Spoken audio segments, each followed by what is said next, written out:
حجر اسود نصب کرنے پر اختلاف۔ قریش نے بڑے جوش و خروش سے اصل بنیادوں پر کعبہ کی اثر نو تعمیر کا آغاز کیا تھا۔ ہر قبیلہ اپنے اپنے حصے کی تعمیر میں مگن تھا۔ تعمیر کرتے کرتے جب وہ اتنی بلندی پر پہنچ کے جہاں حجر اسود نصب کرنا تھا تو ان میں اس بات پر شدید اختلاف پیدا ہو گیا کہ حجر اسود کو اس کے مقام پر کون نصب کرے گا۔ ہر قبیلہ چاہتا تھا کہ حجر اسود کو اس کی جگہ پر نصب کرنے کا اعزاز صرف اسی کو حاصل ہو۔ بنو عبد مناف اور بنو زہرہ جن کے حصے میں کعبہ کے دروازے والی سمت آئی تھی، انہوں نے کہا حجر اسود ہماری طرف کے حصے میں آتا ہے۔ بنو تیم اور بنو مخزوم جو حجر اسود اور رکن یمانی کا درمیانی حصہ تعمیر کر رہے تھے بولے حجر اسود ہمارے رخ پر ہے، اس لیے یہ عظیم کام ہم ہی انجام دیں گے۔ یہ سن کر باقی قبیلوں کے لوگ کہنے لگے تعمیر کعبہ کا جو کام ہمارے حصے میں آیا اس میں تو حجر اسود تھا ہی نہیں۔ بات بہت بڑھ گئی، تعمیری کام رک گیا، حتیٰ کہ وہ ایک دوسرے کے خلاف جنگ کے لیے تیار ہو گئے۔ ہر قبیلے نے باہم لڑنے مرنے کی قسم کھائی۔ بنو عبد الدار خون سے لبریز پیالہ لے آئے، انہوں نے بنی عدی بن کعب کے ساتھ مل کر اس خون میں اپنے ہاتھ ڈبوئے اور کٹ مرنے کا عہد کیا۔ اسی بنا پر ان کا لقب لعاقۃ الدم خون چاٹنے والا پڑ گیا۔ حجر اسود کی اہمیت و فضیلت۔ قریش کے جھگڑے کی بنیادی وجہ حجر اسود کی بے انتہا اہمیت اور فضیلت تھی، اس سے وہ بخوبی آگاہ تھے۔ سیدنا علی رضی اللہ عنہ سے روایت ہے کہ جب ابراہیم علیہ السلام اور ان کے بیٹے اسماعیل علیہ السلام اللہ تعالیٰ کے حکم سے کعبہ کی تعمیر کرتے کرتے حجر اسود کی جگہ تک پہنچ گئے تو ابراہیم علیہ السلام نے اپنے بیٹے سے کہا کہ ایک موزوں پتھر ڈھونڈ کر لاؤ۔ وہ پتھر ڈھونڈنے چلے گئے، واپس آئے تو دیکھا حجر اسود کو اس کے جگہ پر نصب کیا جا چکا ہے۔ انہوں نے اپنے والد محترم سے پوچھا ابا جان یہ پتھر آپ کو کس نے لا کر دیا ہے؟ ابراہیم علیہ السلام نے فرمایا اسے وہ لائے ہیں جو تمہاری تعمیر کے محتاج نہیں، اسے جبرائیل علیہ السلام آسمان سے لائے ہیں۔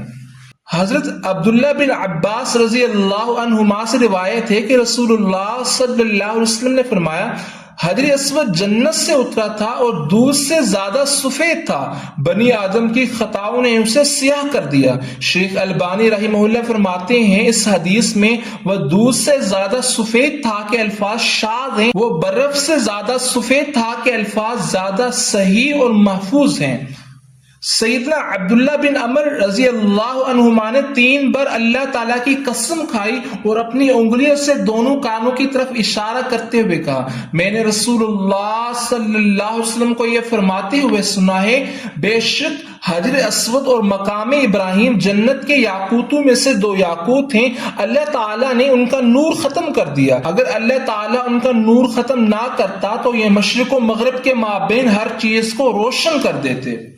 حضرت عبداللہ بن عمر ایک اور حدیث روایت کرتے ہیں کہ رسول اللہ صلی اللہ علیہ وسلم نے فرمایا اگر حجر اسود کو عہد جاہلیت کی نجاستیں نہ چھوتی تو جو بھی بیمار اسے چھوتا وہ شفا یاب ہو جاتا، زمین پر اس جیسے اس کے سوا جنت کی کوئی چیز نہیں۔ قریش کے لوگ زمانہ قدیم سے حجر اسود کی بے پناہ تعظیم کرتے تھے، وہ طواف کرتے ہوئے حجر اسود کا استلام بھی کیا کرتے تھے۔ اسلام نے بھی یہ عمل احسن انداز میں جاری رکھا، چنانچہ طواف کا آغاز حجر اسود کے استلام سے ہوتا ہے اور ہر چکر میں اس کا استلام کیا جاتا ہے، نیز طواف کا اختتام بھی حجر اسود پر ہوتا ہے۔ استلام کی اہمیت ابن عمر رضی اللہ عنہما کی اس روایت سے واضح ہوتی ہے کہ نبی کریم صلی اللہ علیہ وسلم نے فرمایا بلا شبہ رکن یمانی اور حجر اسود کو چھونے سے گناہ خوب جھڑ جاتے ہیں۔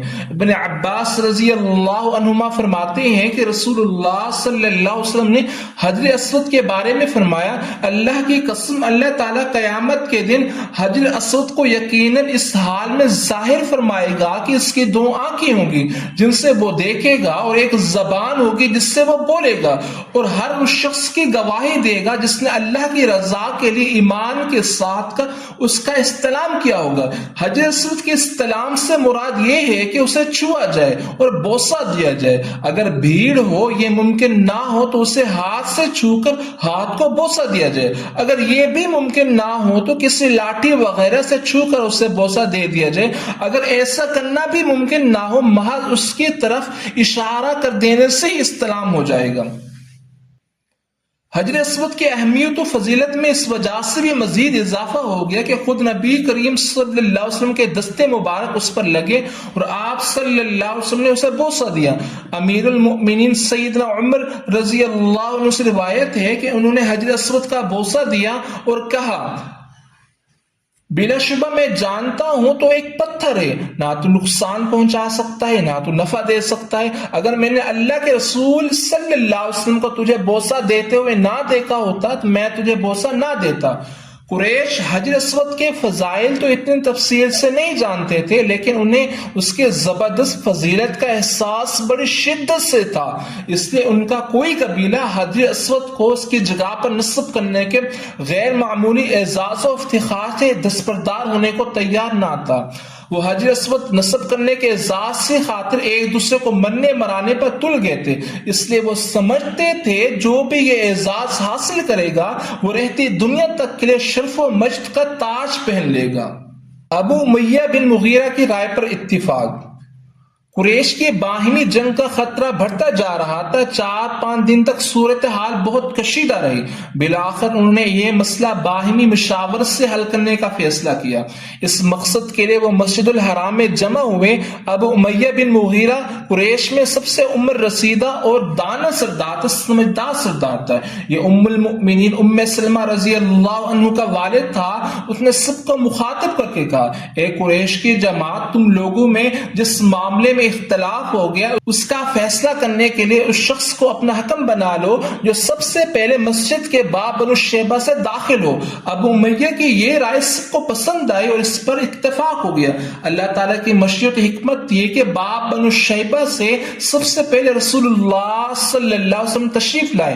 نبی کریم صلی اللہ علیہ وسلم کی شخصیت قریش کے ہاں مسلمہ طور پر انتہائی مکرم تھی۔ وہ آپ کی بے داغ صداقت و شعاری اور امانت داری کی وجہ سے آپ کو صادق و امین کے لقب سے یاد کرتے تھے۔ سب کو آپ پر مکمل اعتماد تھا۔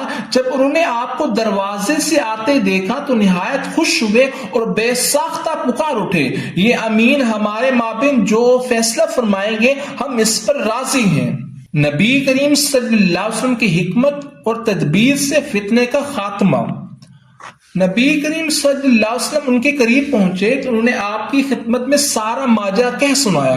آپ صلی اللہ علیہ وسلم نے سکون سے ان کی بات سنی، پھر فرمایا میرے پاس ایک کپڑا لے آؤ۔ کپڑا لایا گیا تو آپ صلی اللہ علیہ وسلم نے اسے بچھایا اور اپنے دستے مبارک سے حجر اسود اٹھا کر اس کپڑے پر رکھ دیا، پھر فرمایا ہر قبیلے کا نمائندہ کپڑے کا ایک ایک کنارہ تھام لے، پھر سب مل کر اسے اٹھاؤ۔ بنو عبد مناف سے عتبہ بن ربیعہ نے، بنو اسد سے زمعہ بن اسود بن مطلب نے، بنو مخزوم سے ابو حذیفہ بن مغیرہ نے اور بنو سہم سے قیس بن عدی نے ایک ایک کنارہ پکڑ لیا، پھر وہ اسے اٹھا کر اس کی جگہ تک لے آئے۔ اب نبی کریم صلی اللہ علیہ وسلم نے حجر اسود کو اپنے دستے مبارک سے اٹھایا اور اس کی جگہ نصب کر دیا، پھر اسے آگے کی تعمیر کا کام جاری ہوا۔ یہ واقعہ نبی کریم صلی اللہ علیہ وسلم کی فراست اور عظمت اور رفعت کی روشن دلیل ہے۔ اللہ تعالیٰ نے حجر اسود کو اس کی جگہ نصب کرنے کے لیے آپ صلی اللہ علیہ وسلم کے ذات بابرکت کا انتخاب فرمایا، کیونکہ اس عظیم کام میں سب سے زیادہ اہل آپ ہی تھے۔ یوں حجر اسود ایسے مقدس اور مبارک ہاتھوں سے اپنے ٹھکانے پر رکھا گیا تھا جنہوں نے کبھی کسی کو ذرہ بھر تکلیف نہیں پہنچائی تھی۔ نبی کریم صلی اللہ علیہ وسلم نے اس اعزاز میں باقی سب قبائل کو بھی شریک فرمایا۔ آپ اس دانش مندانہ فیصلے سے نہ صرف فتنہ و فساد کی آگ بجھی اور جنگ کا خطرہ ٹلا، بلکہ سب نے اس خوبصورت مدبرانہ فیصلے کو سراہا۔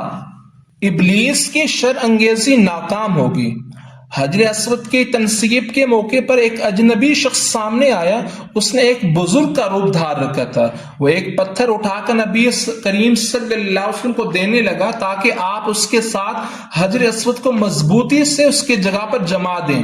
سیدنا عباس رضی اللہ عنہ نے اسے روک دیا اور اس ضرورت کے لیے خود ایک پتھر اٹھا کر نبی کریم صلی اللہ علیہ وسلم کے حوالے کیا۔ اس پیر فرتوت کو بہت غصہ آیا۔ اس وقت نبی کریم صلی اللہ علیہ وسلم نے فرمایا ہمارے ساتھ بیت اللہ کی تعمیر میں صرف وہی شخص شریک ہوگا جو ہم میں قریش میں سے ہو۔ یہ سن کر وہ بڑا تیش میں آ گیا۔ اس نے قریش کو آپ کے خلاف بھڑکانے کی غرض سے کہا، اصحاب شرف، عقل مند، عمر رسیدہ اور مالدار لوگوں پر تعجب ہے، انہوں نے ایسے شخص پر اعتماد کیا جو ان سے عمر میں بہت چھوٹا ہے اور مال و دولت کے لحاظ سے بھی کم تر ہے۔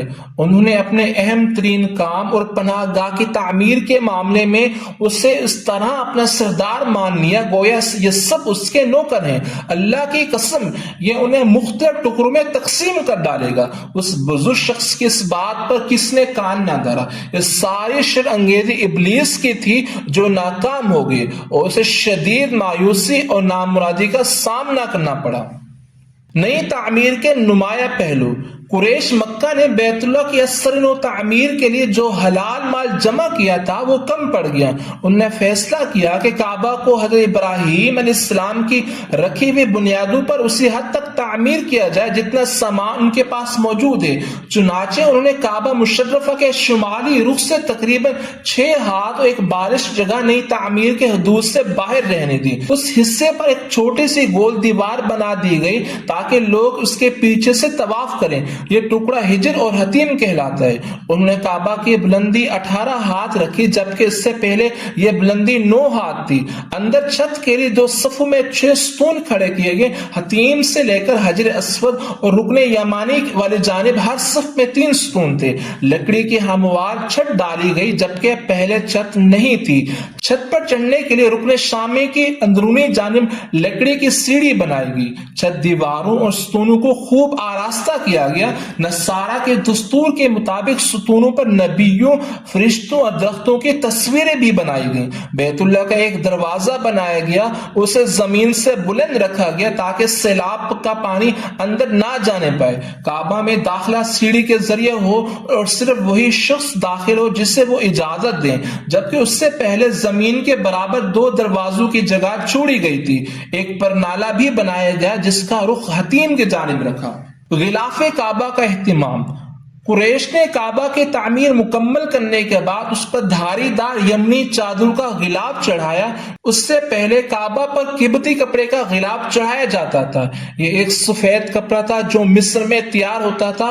تعمیر نو کے بعد کعبہ پر دھاری دار یمنی چادر کا ہی غلاف چڑھایا جاتا رہا۔ بعد ازاں ریشمی غلاف بھی چڑھایا جانے لگا۔